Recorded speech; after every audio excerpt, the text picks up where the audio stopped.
everyone, what's going on? It's your girl T.I.E here. We're standing for Together Individual Entertainment. Alright, so today we are getting Chapter 3 of A Haunted Castle on Hallows Eve for Magic Tree House, book number 30. So let's get into it. Chapter 3, Rock. It was cooler outside now. Daylight was fading.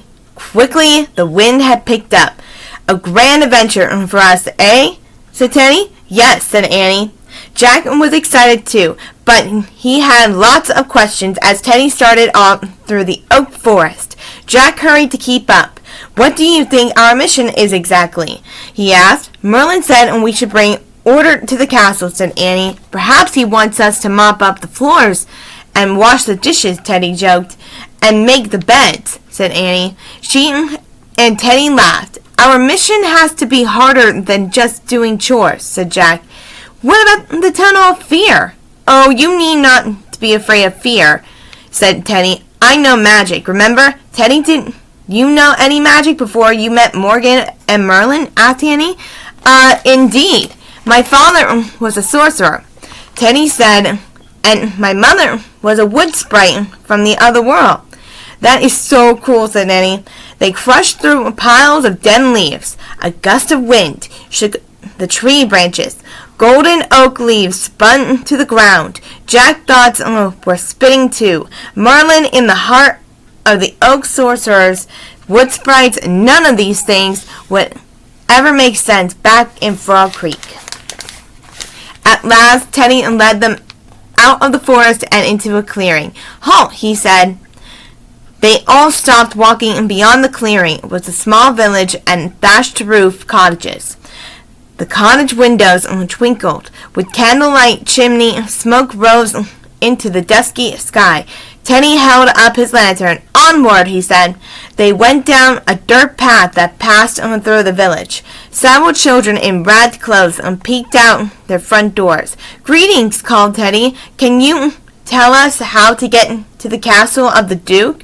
The castle, a boy said in a frightened voice. 'Tis just beyond the wood. He pointed at the forest on the other side of the village. Follow the path and you'll come to it. Oh, but you mustn't go there, a girl cried. Why not? Asked Annie. Something's been very wrong at the castle, said the girl. Ever since the ravens came, has anyone been there to see what's going on? Asked Jack. Only old Maggie, who used to work there, said the girl. 2 weeks ago she went to the castle, as usual, but she came running back, scared out of her wits. Maggie said, the castle is all haunted with ghosts, said the boy. She keeps repeating the same rhyme over and over. Ghosts, said Jack. His mouth felt dry, but Teddy just laughed. Ghosts don't scare me, he said. Have you ever seen one, Teddy? Asked Annie. No, but I should like to, Teddy said with a grin. Look, one of the girls pointed at the sky. The ravens are back. A flock of large black birds was flying low in the dark gray sky. The village kids screamed. Several grown-ups rushed out of the cottage. Go away, a woman yelled at the ravens. She picked up a handful of stones and began throwing them at the birds. Leave us alone. Stop, stop, cried Annie. You'll hurt them. A stone struck one of the ravens. It fell to the ground. Oh no, cried Annie. The grown-ups pulled their children inside. Doors slammed and shutters closed. Annie dashed onto the fallen bird and knelt beside it. Jack and Teddy hurried over to Annie. The fallen bird. The bird was crouching silently, spreading its wings. Its head was bowed as it made low, squeaking sounds. One of its tail feathers was bent. Coo! Coo!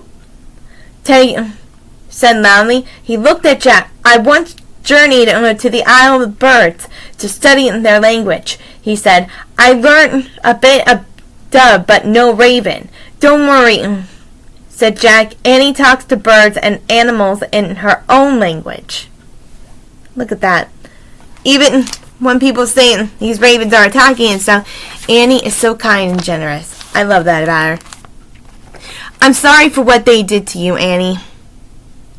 said softly to the raven. She stroked its silky black head. What's your name? Rock, the raven croaked. Rock! Your name is Rock? Said Annie. Rock! Croaked the raven. See, I told you, Jack said to Teddy. Rock! They were afraid of you for some reason, Annie said. Rock made soft, bout-like sound. Grog! Yes, that's why they knocked you out of the sky, said Annie. One of your tail feathers is bent, but your wings don't seem hurt. Rock fluttered his long black wings. He took a few feeble steps. Go on, Rock, Annie croaked. You can do it. The raven flapped his wings again. Gork! He croaked. He lifted on the ground. Great, said Annie, clapping. Rock flapped his wings. He glided up into the twilight. He swooped with ease back down to Annie. Caw! Caw! He called, as if thanking her. But careful, Rock, Annie shouted. They all waved as the raven sailed off into the sky. Annie smiled at Jack and Teddy. He was really nice, she said. Indeed he was, said Teddy. I think your gentle words were healing to him. I wonder why the people here are so afraid of ravens, said Annie. Yeah, said Jack. And what was that stuff about ghosts? Ghosts, said Teddy. He smiled. You needn't fear ghosts. You're with me? Jack shrugged. I'm not really afraid, he said. Not afraid, said Phoebe in a voice. Jack, Annie, and Teddy whirled round. An old woman stood in the dark doorway of a cottage. She leaned forward in a cracked voice. She said, Where is the girl who spins wool into thread? Where are the boys who play chess before bed? Where is the hound who waits to be fed? The old woman stared at them with a fearful look in her eyes. Then she stepped back into her cottage and closed the door. A shiver went up Jack's spine. That was strange, he said.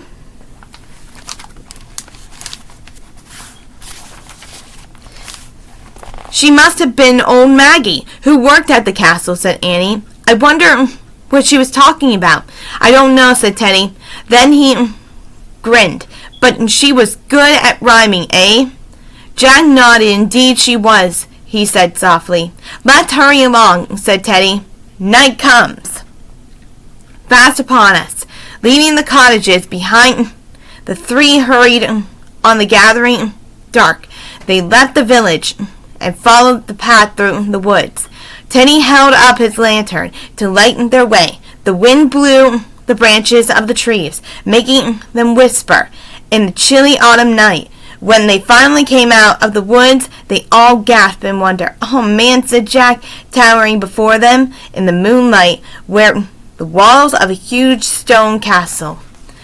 Alright, so that was chapter 3 of the Magic Tree House number 30, Haunted Castle on Hallows Eve. You're going to have to wait until tomorrow to find out what happens in chapter 4, but in the meantime, this is T.I.E saying, Happy Halloween! Bye!